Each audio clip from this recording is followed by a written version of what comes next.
Okay. All right. So welcome everybody. My name is Cathy Burrell. I work at WeBC as an entrepreneur in residence. My background is in adult education. I'm a writer, and formerly I started out my career as a clothing manufacturer, fashion designer, and a retailer. And I operated a couple of clothing stores in the Lower Mainland in BC for more than 20 years. Before we get started, I'd just like to acknowledge that we're gathered here today on the traditional and unceded territory of the Okanagan Syilx people, and we recognize, honor, and respect the presence of Indigenous people past, present, and future. So welcome everybody. And Jen is actually going to post in the chat as well a traditional territories map. So if none of you or some of you don't know exactly what territory you're on today, you can go in and take a look and post it in the chat. And the last thing that I want to say before we get going is that we'd love to hear from you. The thing is, we like to do webinars that people like to come to, or we cafes. And if there's a future webinar topic that you're interested in, we're going to do a feedback poll at the end of today's session. We'd love for you to enter that into the feedback poll. Okay, so let's go to what we offer. So we offer, let's see. We offer a bunch of different services here at WeBC, all designed for women that are starting businesses, purchasing businesses, or growing their business. And that's kind of today's topic. So we provide support for your small business journey. We offer financing to get your business started. And a lot of people are concerned about how much financing. We start lending at $5,000. And so we go right up to $150,000. This operating capital is designed to fuel your growth. We don't want you to run out of money halfway through. We offer more flexibility than traditional lenders like a bank because we take a holistic approach and we provide loans based on your business's viability, not based on formulas like a bank does it. This means we provide loans to a diverse range of women-owned businesses and support you with integrated services, including complimentary training, mentoring, and business advising. A great place to go on our website is our loans, small business loans for women at WeBC. It's a great page. We have essential business skills development as well as personalized business advice. We know the right questions to ask and the right resources to connect you with. In our mentoring programs, there's going to be a slide at the end that's talking about a new mentoring intake that we're doing next month, I believe. You can connect with a network of women entrepreneurs and experts around BC who can support and inspire you. And you can learn all about all of our services at we-bc.ca. Okay. Oops. And I just want to welcome our panelists today, Christine Grouhel and Lori Joyce. Today's webinar is about business growth. So whether you have a list of ideas to grow your business or an unexpected opportunity has just dropped in your lap, the same strategies that you use to launch your business may not be as effective when you're in this stage of growth. So it's not really always an option to simply work more, although maybe one of our panelists would disagree with this, I'm not sure. So we will hear from women business owners who've been there, which is Christine and Lori today. And I'm delighted to introduce Christine Grouhel, owner of Fence and More Supplies, and Lori Joyce, founder and CEO of Better With Ice Cream. And I'm going to turn off the screen share and we'll get into it. Okay. So everybody, welcome. And today, again, we're going to talk about growth. And to get started, I just want to ask Christine to introduce herself and her business to everybody today. Welcome, everybody.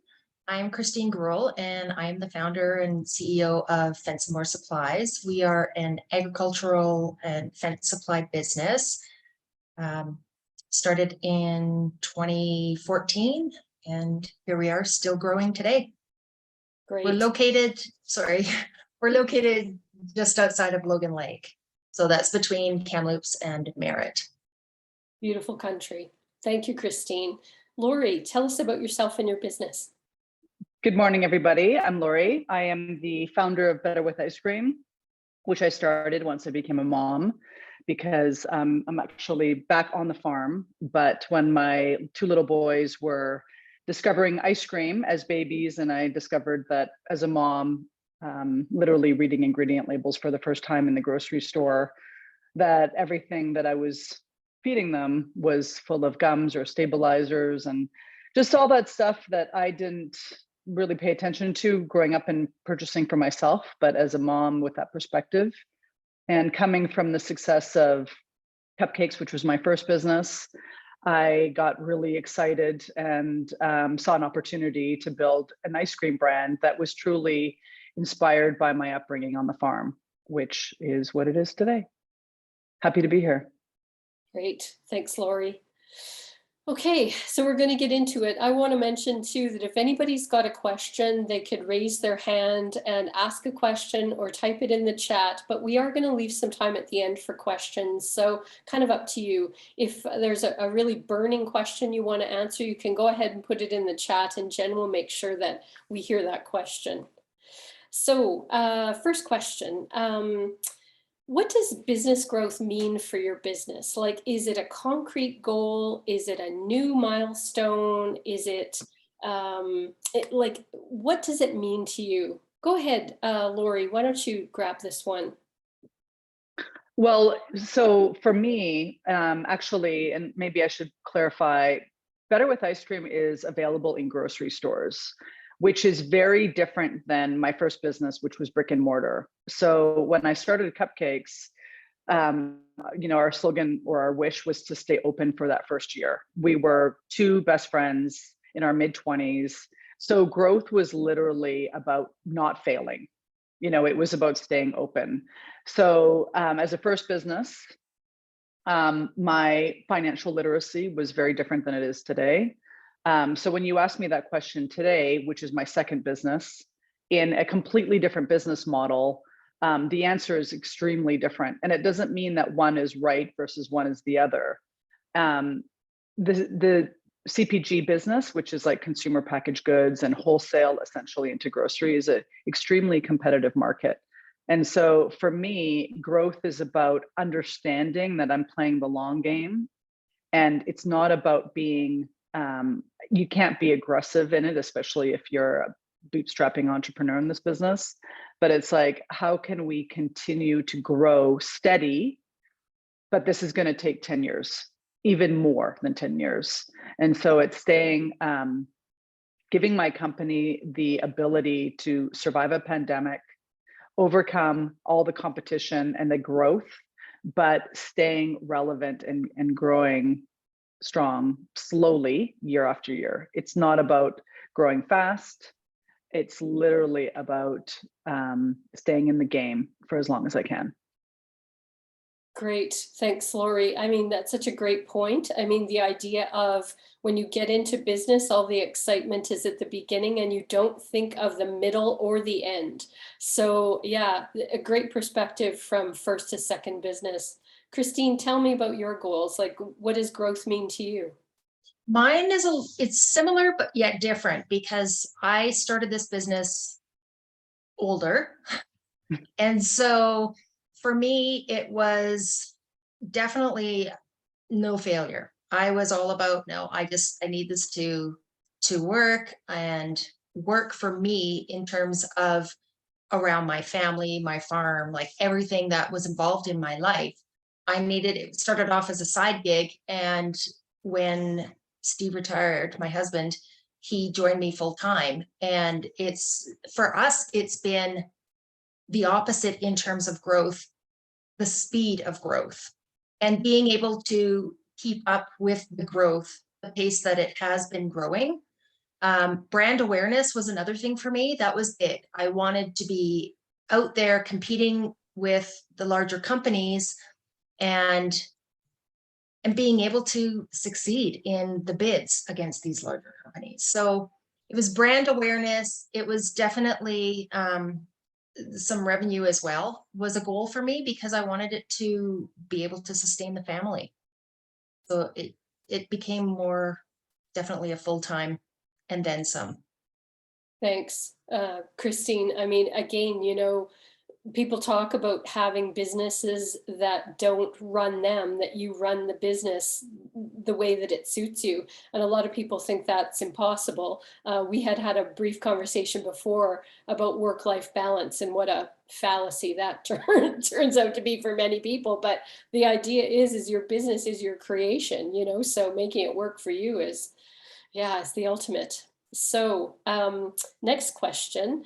Sort of related, like, is growth your top priority or your second priority? Is, that sort of idea. Do you think of growth as on a continuum, like a 1, 2, 3, or do you think of it as a time period? I'm going to rest for a little bit and I'm going to kind of, do this, and then I'm going to really grow for 2 years steady, and then I'm going to. So Lori, you want to jump in there? One of the things, not knowing who's in this room right now and really wanting to speak to everyone in here so they can take away something. When I came out of Cupcakes, I just really assumed that I would be able to take all my strengths and put them into this business and it would translate.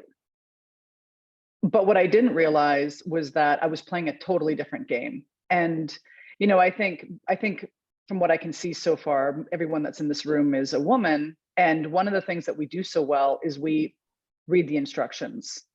And one of the things that I always refer to is if we're going to do something like a new game, like literally play a board game, or if we're going to assemble something, women are really good at reading the instructions. Like, how do we build this? How do we play this game? If you can follow where I'm going with this analogy. But I find that when you're starting a business, there are no instructions. It doesn't come with a set of instructions that you get to follow, not necessarily. And so, for me, going into a completely different business model, it really was like, okay, how do you play this game? Because I realized very quickly it was a different game than brick and mortar, meaning like opening up a retail store and having a permanent store base versus working with co-packers and wholesalers. And so it really comes down to being able to take from the community what we can, work with our mentors, leaders in the industry, and make that be our strategy so we can actually survive in this game and not go to jail, essentially, like do everything that we can to get to the finish line. But I really wanted the takeaway to the group of the women today is understanding that one of our biggest strengths being a woman is that we are able to, follow instructions, and that means adapt, and learn and listen to how to play this game, even if there isn't instructions. I hope that helps. Yeah, no, I think that's a great way to put it, because we get women calling us all the time at WeBC saying, help me write my business plan, sit down with me, do it.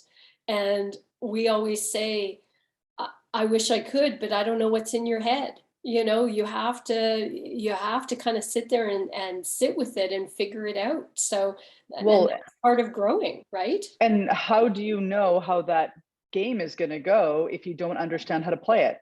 Exactly. So instructions are important. Yes. Okay, Christine, like, is growth your number one priority? Did it become a priority for you the longer you're in business? What are your thoughts?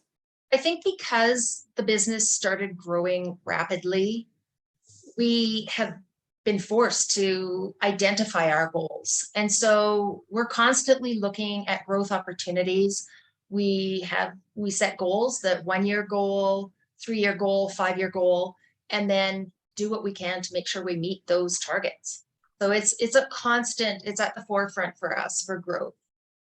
And just a little bit of a follow-up for that, Christine, do you find that you're worried that if you don't take this opportunity and you know, borrow the money and you know, all in, you're going to lose it? Or do you just kind of try and make sure that you can manage it in a well, however your comfort level is with growth? Both. I am constantly concerned about the company. At the same time, last year we had a ridiculously successful year. And so, and because we're seasonal, I think that's where I put a lot of pressure on ourselves, in that I only have a few months to make a year's worth of income that will sustain us over the winter. Yeah. And so there's a lot of stress involved for me with respect to that. But then at the same time, I've been in it long enough now where I know it'll come, it'll come. But there's definitely been days where I've broken down and went, oh my gosh, this is it. You know, and then the next day the phone starts ringing and it doesn't stop, and it's exhausting. But, you know, for us, there's a lot of feast or famine. Yep. And you strike while the iron is hot and plow through. So it definitely is yeah, I worry about it, but at the same time, I also now have the confidence that it'll be what it'll be, and it always seems to work out. Great. I think this is a great opportunity for me to refer to what you said, Christine, about setting goals for year 1, year 3, and year 5. And you know, you got into a business where you felt like you could achieve those goals, and those goals were achievable. And I want everyone to understand, I understood to do the same thing because my financial literacy was that much better going into this business versus cupcakes. So that was one of the mistakes I learned about cupcakes. So I applied all that. So when I entered this business, I was very heavy with the business planning, having the projections, the forecasting, and the business plan ready to go, because that was what I was bringing into this company, which was my strength. What I underestimated in 2017 when we launched was that I had more knowledge about the food system than the average customer. And this is one thing that I really wanted to get across in the room, is not giving up on yourself. So when I launched Better With Ice Cream, what I was most proud about wasn't the taste of the product or the fact that I had launched a new food product. It was the fact that Better With was made as the first traceable dairy ice cream brand in the country. That was really important to me. Not only was it paying homage to my dad, who was the farmer who taught me all of this, but it was me trying to get out in the beginning to inform the public about food transparency. Mm-hmm. I went as far as getting traceable cream as my first ingredient and having that approved by the Canadian Food and Drug Administration with the BC Milk Board. Huge accomplishment, never been done before. Turns out nobody understood it. So I had people emailing me going, why are you tracing us? So ice cream is something that everyone understands, super simple. We love it. Most of us eat it. But when I put the word traceable in front of cream, everyone assumed, because of this time that we're in of like lack of transparency, that they thought it was like I was tracing them, like literally that there were like, I don't know, microchips in the ice cream. I have no idea. Like it was so ridiculous. It was so the opposite of what I was trying to achieve. So think about me as literally the farmer's daughter coming from the food business, wanting to create the simplest, most like old world ice cream, going back to like 3 generations of how we grew up. And I got it all wrong. I got it all wrong. It wasn't the customer got it wrong. It was that I was launching a product into a market where no one understood what I was talking about. And so I really want to talk to people and make them understand, the women in this room, that you can get it wrong.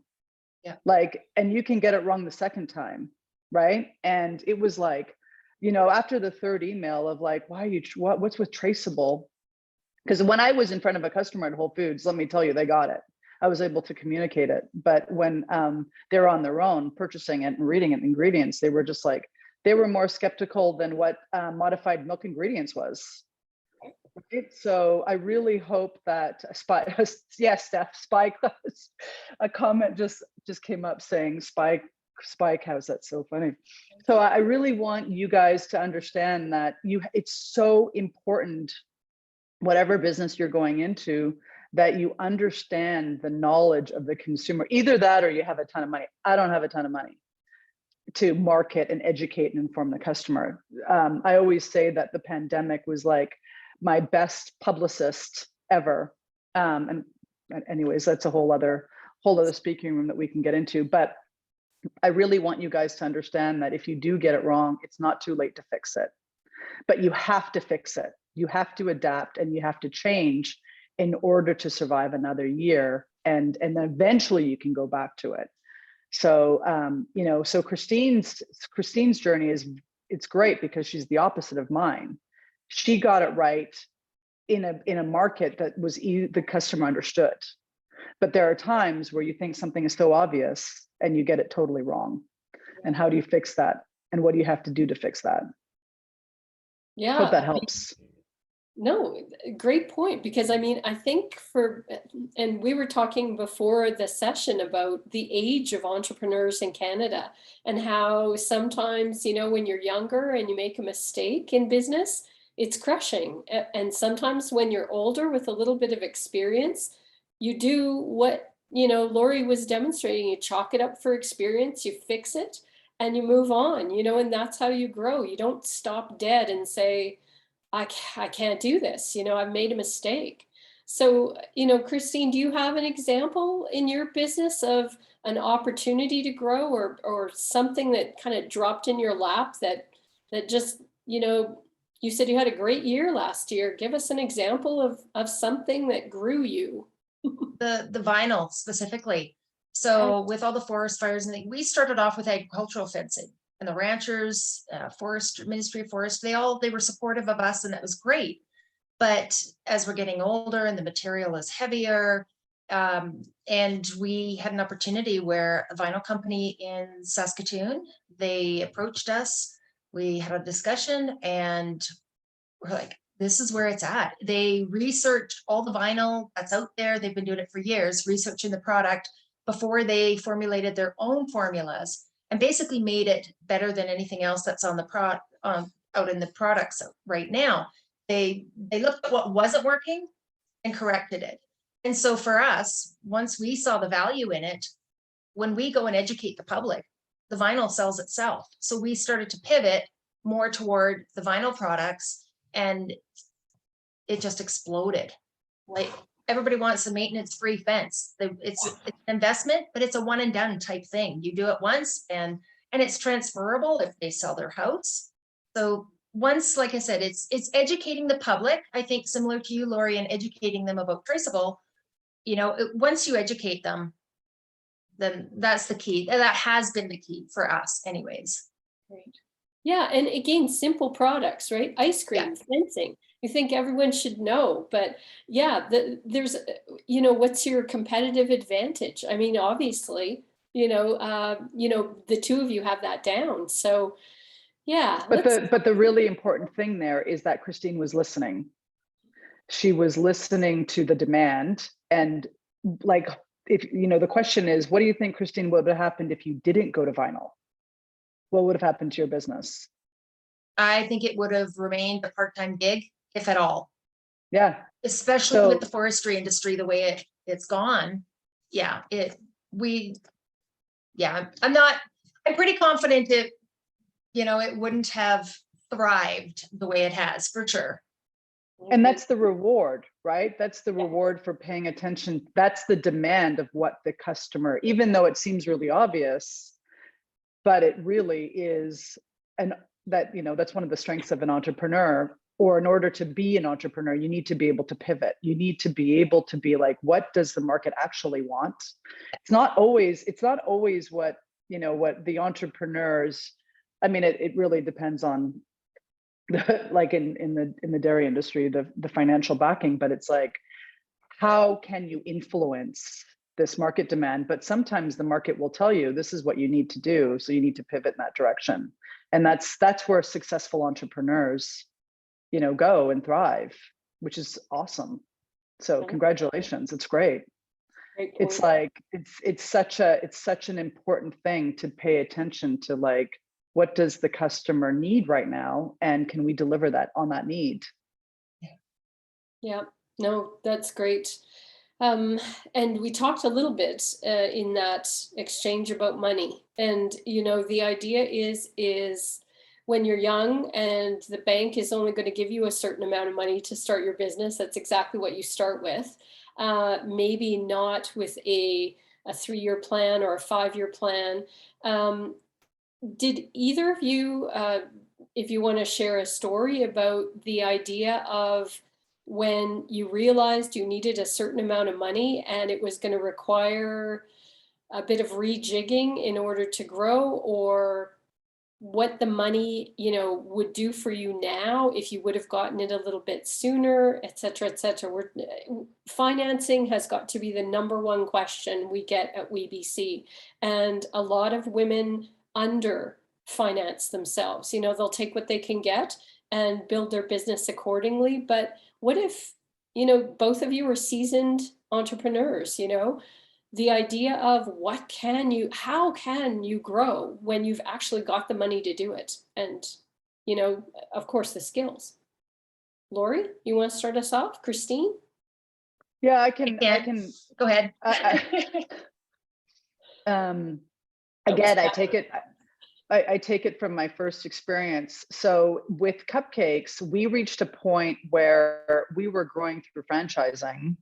And then there was an opportunity for us to really grow because we had the show and we were getting all this attention. But Heather and I were 50-50. And because that's all we knew at the time, we were very young. We were very afraid to trust, to bring in that third person. And so that really hindered our growth because we didn't do it. We were so young and we were so naive, and we were part of the forum at that time, and you hear all these horror stories of what happens when you take on investors or you take on a partner, and that really frightened us because Heather and I had been best friends for since we were 15. And as I said, the result of that hindered growth. Going into this business, my approach was very, very different. I understood I needed the capital right up front. I was really open and excited to take on the investment. I understood through the relationship I had with WeBC how to get financing, but the approach of taking on outside capital or outside investment, I was far more comfortable with that. And I was willing to do that versus the first time around.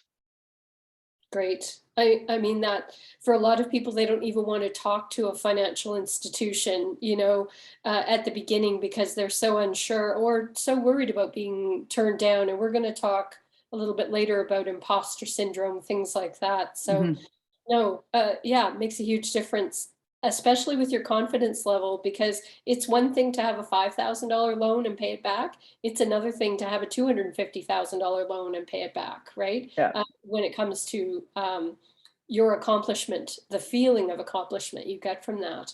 Christine, how about you? I was similar in that, had that fear of bringing in somebody and letting them know about my finances. And so that, and part of me is a bit of a control freak with respect to the numbers of the business. And so I laugh about it now and think back when we first started, I went to the bank and I asked for a $7,000 loan to buy inventory. And I guess I sit back now and think, man, they must have just been laughing on the inside at on the other side of the desk at that such a low number and what my expectations were or my goals. But for us, with all the supply chain issues through COVID, we were very fortunate and were able to we were always one step ahead. And so we knew that it could take a few months to get material made, have it on our site. So we order in the fall. So we have our inventory ready to go by spring, the second the snow is gone. And so that was our aha moment of, okay, we need to get a loan to bring in a mass amount of inventory so that we are not one of the companies that has a supply chain issue. And so that's what we did. And it was huge success for us because when everybody else was still waiting for shipments of material to come in, we already had ours sitting in our yard. So that was it helped us tremendously by doing that. So Yeah, we just huge. had to look that one step further. It is scary to have a big loan, but I had some advice with respect to there's good debt and bad debt. And so once I could wrap my head around that, and the fact that, say the floor fell out from under me, I still have all that inventory that I could sell and repay this debt. So that was a bit of a safety net, I guess, for me, my mindset. Wonderful. I know this isn't supposed to be a plug about WeBC and your financing abilities, but based on Rena's comment where her first and only call at a financial institution laughed at me. Oh, same. I just want you to know that same thing. My very first appointment at HSBC was, are you married and what does your husband do? Little did they, and I literally at that moment left that bank. Good. Like I immediately pushed my chair back and was like, this meeting's over, because not only did they know that, yes, I was married at the time, but my husband and I had we always had completely independent, separate financials. He was not involved in the business. He was terrified of the risks that I was taking and couldn't handle it. He was not man enough is what I always joke about. Anyways, that's for us in this room. But my point is that WeBC, which in the beginning was Women's Enterprise Center, was the very first organization that didn't laugh at me, and more importantly, absolutely motivated me. You know, there are so many women. Jill Earthy was CEO at the time, that really encouraged my thinking. You know, it was really the first time that I felt like I belonged to a group that understood the burning desire that I had inside of me. And that's why to this day, I have literally 2 loans with WeBC, because they always have understood and believed in what I was doing, and didn't need my husband's financials, never asked for it. So, you know, for everyone that's getting laughed at, we've all been laughed at. Yeah. And so just understand that it's unfortunate, it still happens today, but the risk for small business is so high that most financial institutions, especially the big major banks, their intention is not investing in small business. They might publicize it differently, but they just aren't putting, and to them, a small business is $1 million plus revenue business. You know, it's not a startup. And I think a lot of people in this room are a startup, and that's very different than a small business. And so there's a very big distinction there. The risk is much higher on a startup. Well, you know, go ahead. Sorry, Cathy. I was just going to say, I just wanted to add too that if anybody, the difference between having your business and then incorporating with respect to banking, that was a huge setback for us, because I was, as a small business, I was not incorporated when I first started. And when I was incorporated and I went to get my loan, the banks don't consider you a business. You had to start from scratch once you incorporate. So if anybody is on the fence about incorporating, I would do it sooner rather than later, just with respect to financing, if that is something you feel you may need down the road, and then you start to build your credit up again. Because it didn't matter that I was already in business for years. It just mattered from the date that I incorporated. Now we're starting from scratch to build our credit up. Like they wanted to give me I think it was I don't know, $3,000 credit card. I'm like, what am I going to do with that? You know, so it was a bit of a struggle too. Yeah, I mean, women that I talk to are amazed that if they don't have a complete cash flow, they don't have a complete business plan, there's some things, but they still want to apply for a loan. The idea is WeBC helps you get your cash flow to the point where it makes sense to you and it makes sense to us. And they also help you with business planning, although we have some really good, very good free everyday starting a business information sessions. But we were talking before about imposter syndrome and the idea that, again, somehow, if you go to a bank and you're turned down, that does something to your self-esteem, or it reinforces the idea that maybe you're not supposed to be in business in the first place, demonstrated by the fact that they laughed. So at WeBC, we're like, look, everybody, if you're a woman and want to start a business, we're here to help you. And so I really think that this conversation around imposter syndrome is important, because it just doesn't stop. All of you women that are on this call understand that the hits start when you're young, and they keep going. So Lori, can you give us an example of where imposter syndrome, kind of let you down, or how you worked around it, or danced in happiness, when you solved it? We talked about this earlier, and my comment was, because I started Cupcakes so young, I didn't know, the risk was thrilling. And I just felt that everything that we were doing, whether we were making mistakes or not, and it was mainly mistakes, we would recover from it because we had time on our side. So that experience gave me a lot of confidence in starting my second business. And of course, as a normal human being, it's like being a mom or becoming a mom. You have so much fear of doing it wrong. And I often compare being an entrepreneur to becoming a mom for the first time. And becoming a mom the second time is like starting the second business. Really, you treat it so differently. But at the end of the day, what's so great about being in business today, or wanting to go into business today, especially as a woman, there are so many community and networks that are available, like WeBC. There are entrepreneurs like myself and like Christine that are here to talk you off the ledge, literally, because we've probably been there before you and we survived it. And we want you to understand that we're available to help you get through that. But whether you're 25 or you're 45 and you're starting a business, especially if you're 45, if you've lived your life that long and you've made a decision that you want to start a business, you're gonna do it. It's really just up to you. It's like waking up the next day and getting out of bed. So it's exhilarating, but at the same time, and you know what? And here, I'll give you a totally relevant story.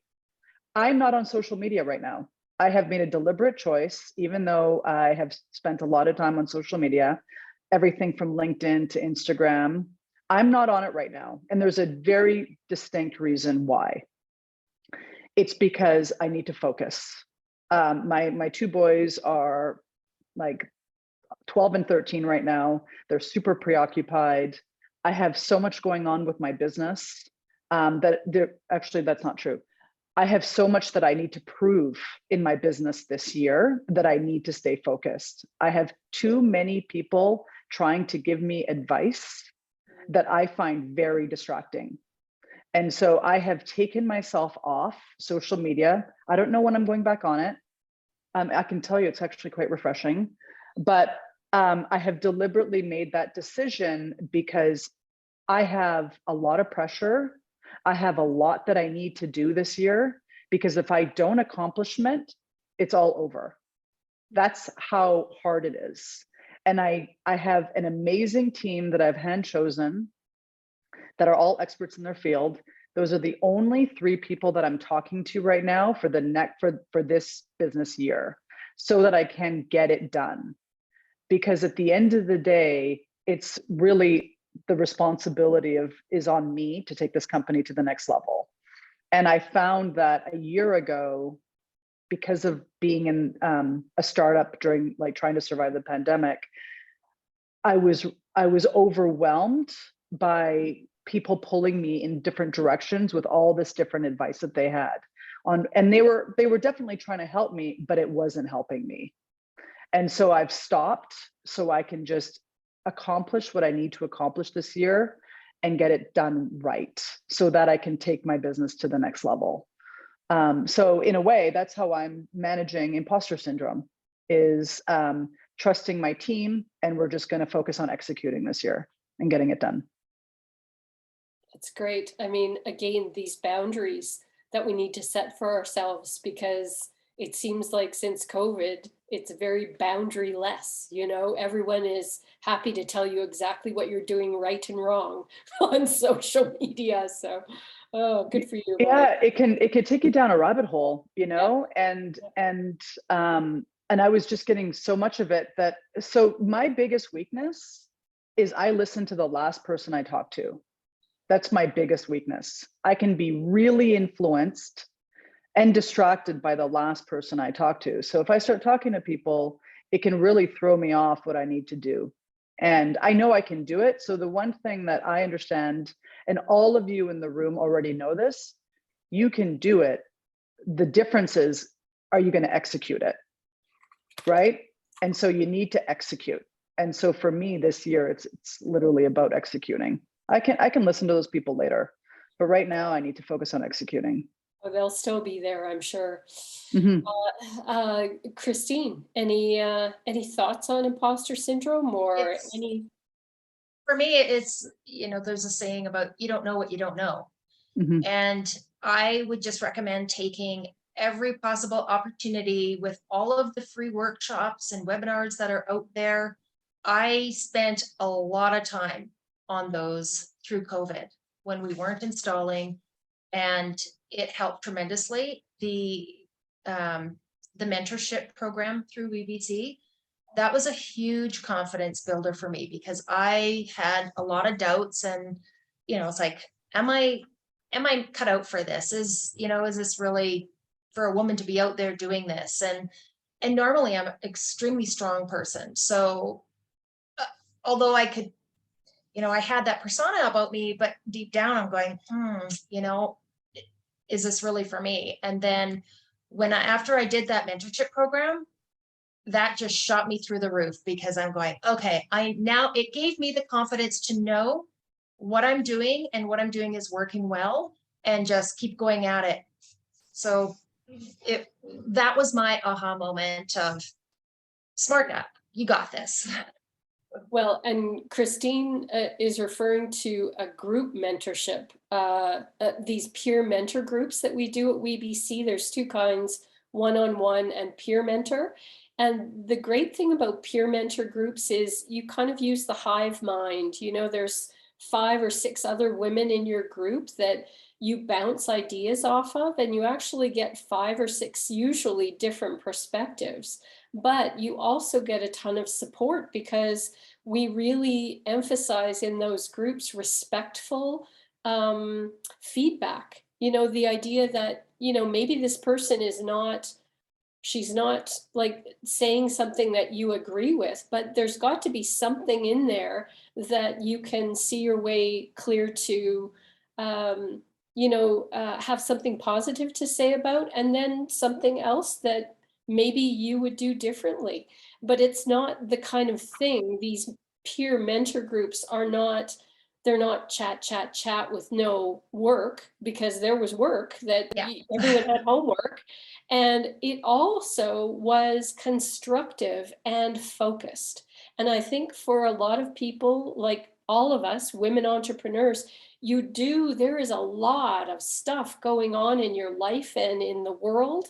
And focus is something you have to kind of train yourself on. And if, again, imposter syndrome always says, oh, you're scatterbrain, you can't do that, blah, blah, blah. And I just want to let you all know we're doing a leadership, 3-part leadership series later this month, or I'm sorry, later in June.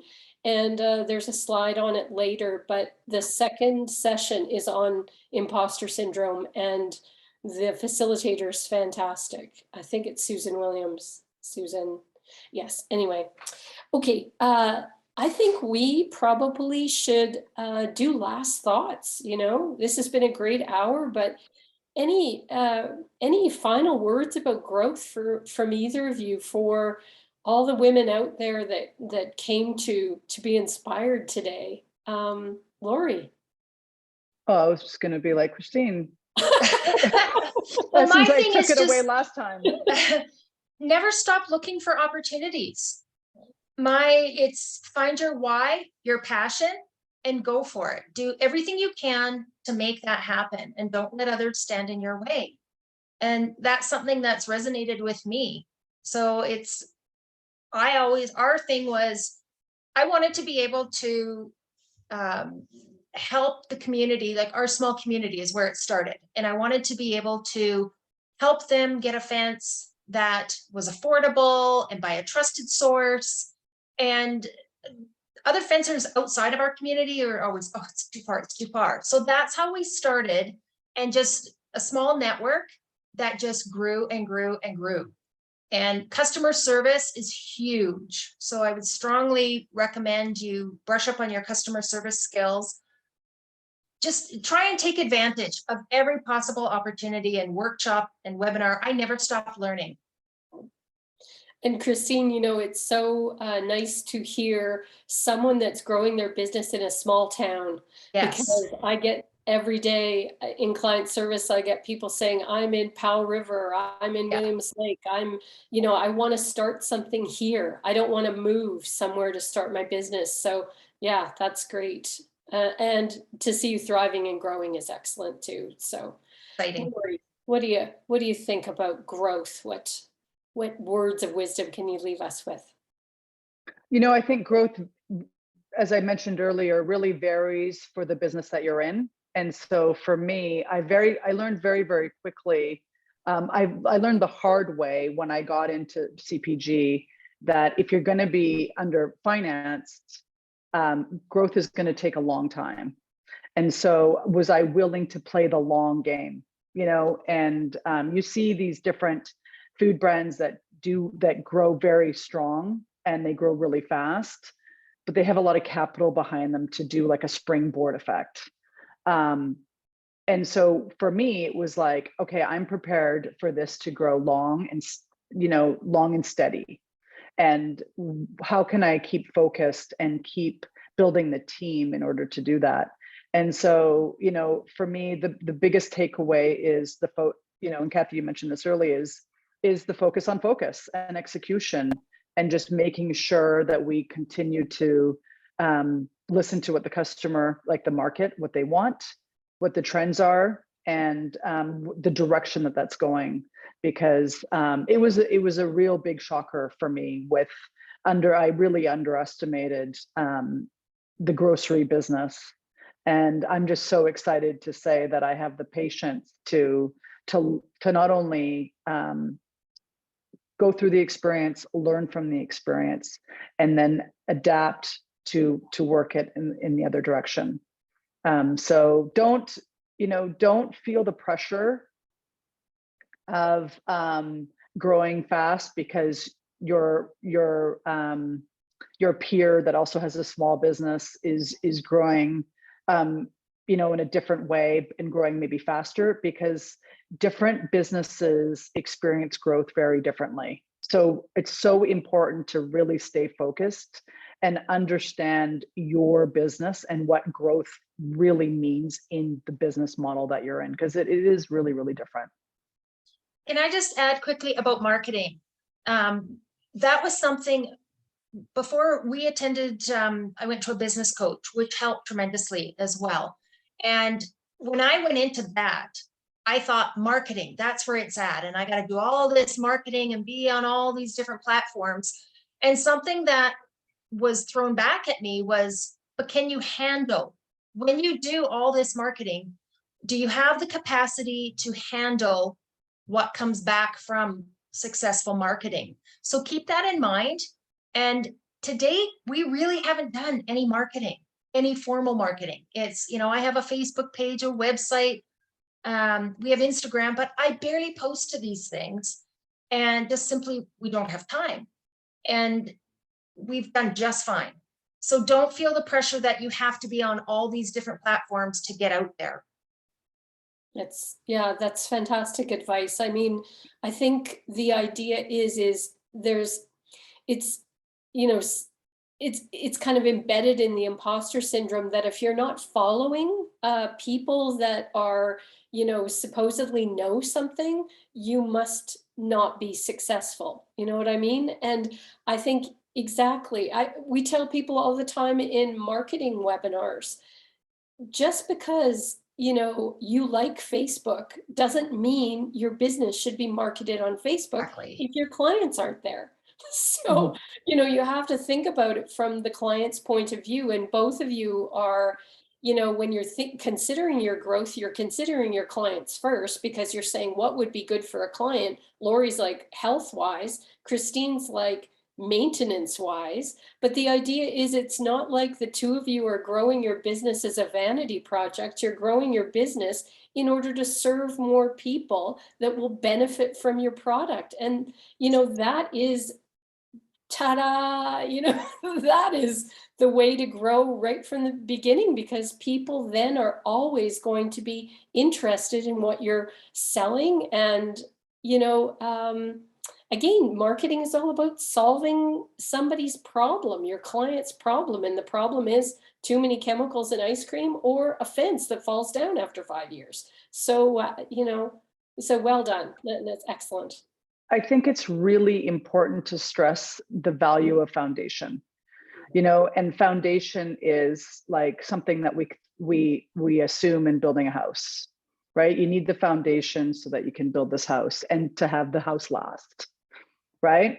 Yep. Stronger foundation, the house is going to last longer. And so I really take that approach in with my business, is like building this foundation, because I'm still, my business is only 6 years old right now.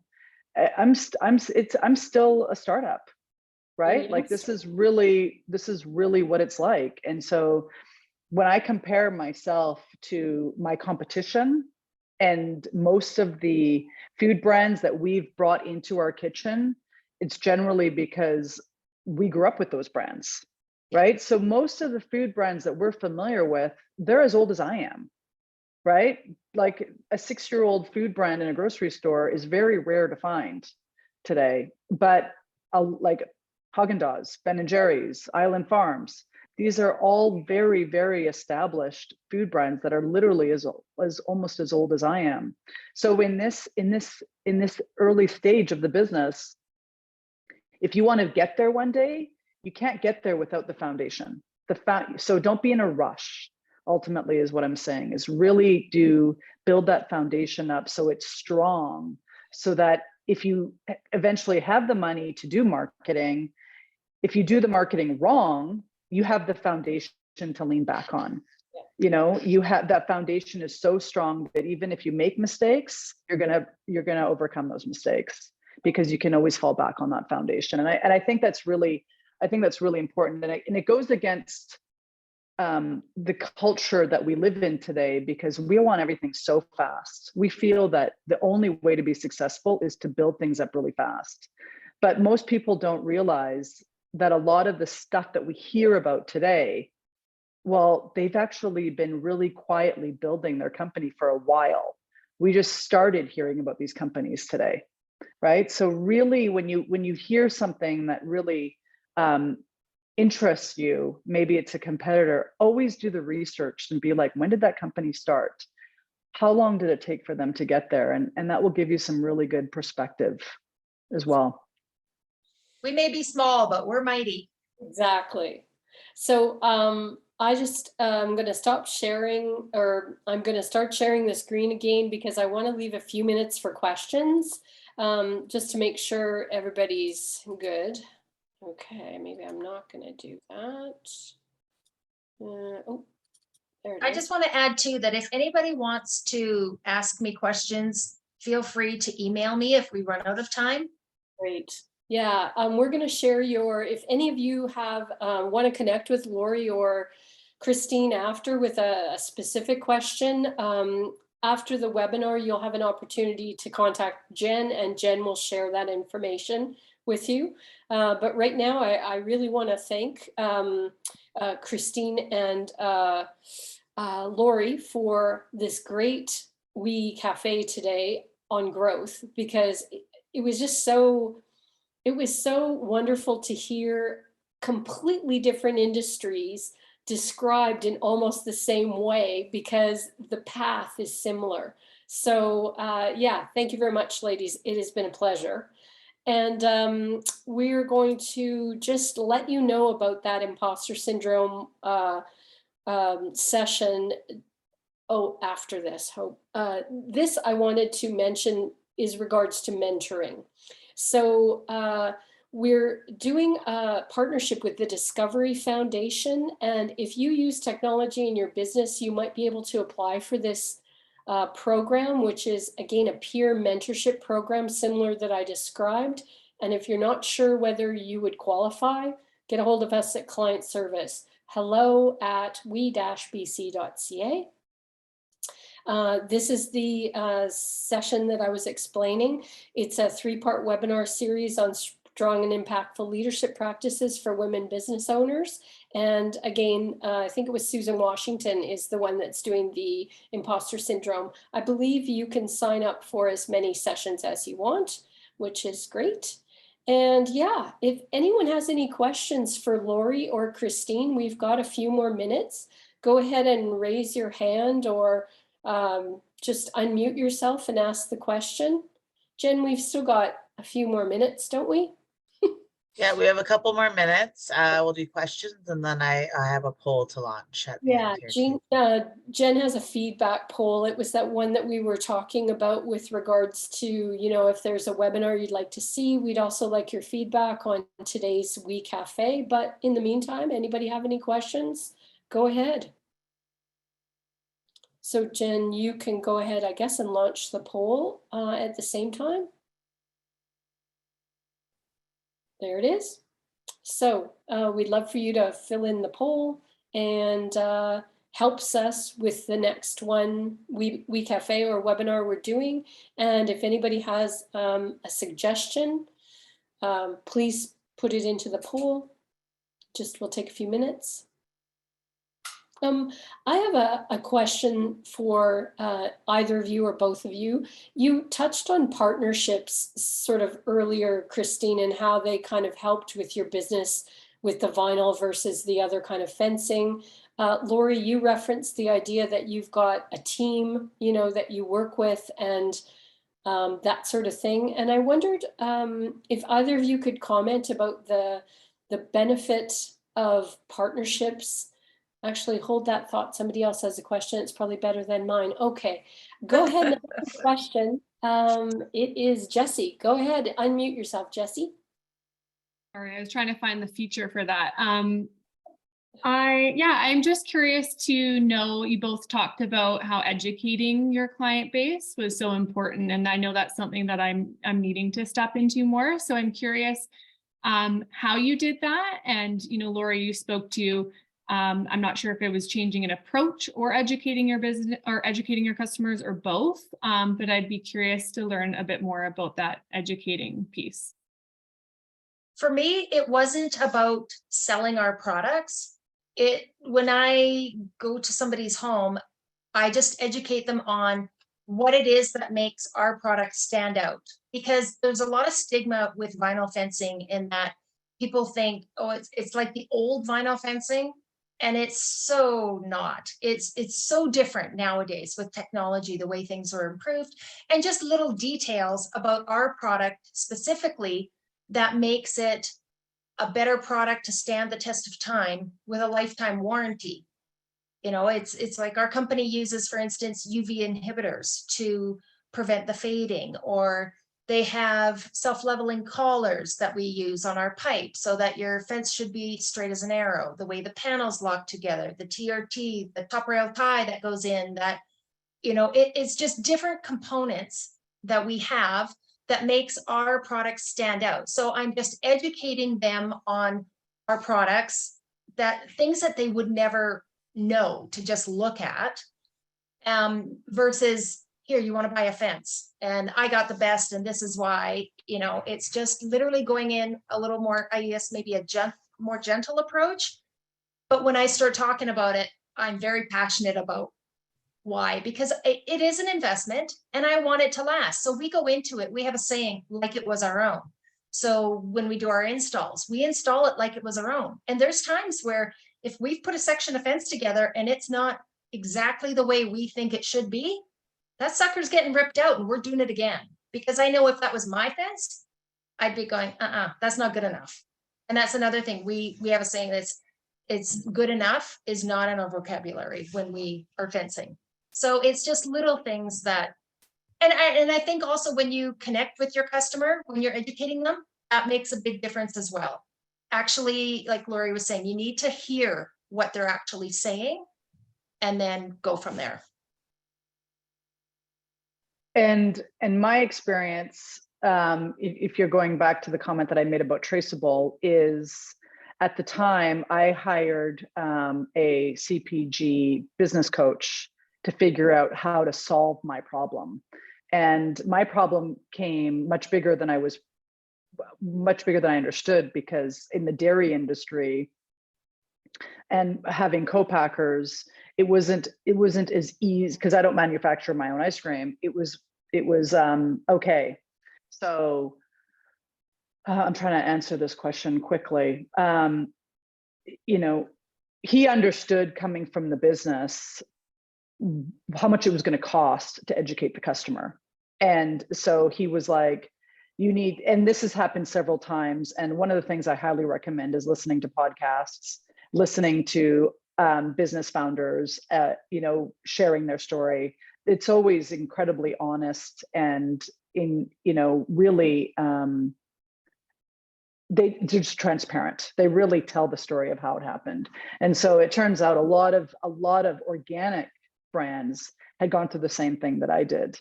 And I really underestimated how much money it was going to cost to market a product where I was making it via a co-packer. And I couldn't afford it. It was in the millions of dollars. So I'm in the grocery business, and I found out that my competition spends anywhere from $500,000 to over $1 million a month on social media. So and just to be very clear, I don't have that budget for the next 5 years. So I was, I realized very quickly that I was playing in a game of like, I'm a sardine swimming with sharks, and so how I would never be near having the marketing reach with my budget to penetrate. So my business coach was like, you need to drop this for now, get to 10 million in revenue. That's what it's going to take before you actually will have not only the influence, but the marketing dollars to penetrate that message. That's how expensive the CPG industry is. It's very different if you own a store versus you launch into grocery. And so that was one meeting that happened the weekend before the borders shut down in February of 2010. I'll never forget it, where it literally was like, I either listen to him and trust him, or I shut this all down. And that's the difference in, that's why I constantly emphasize different businesses require different things in order for you to take it to that next level. And I felt personally, like it was a really tough decision, because my entire purpose and my entire message and my communication to these customers when I was doing demos in person was all about the traceable.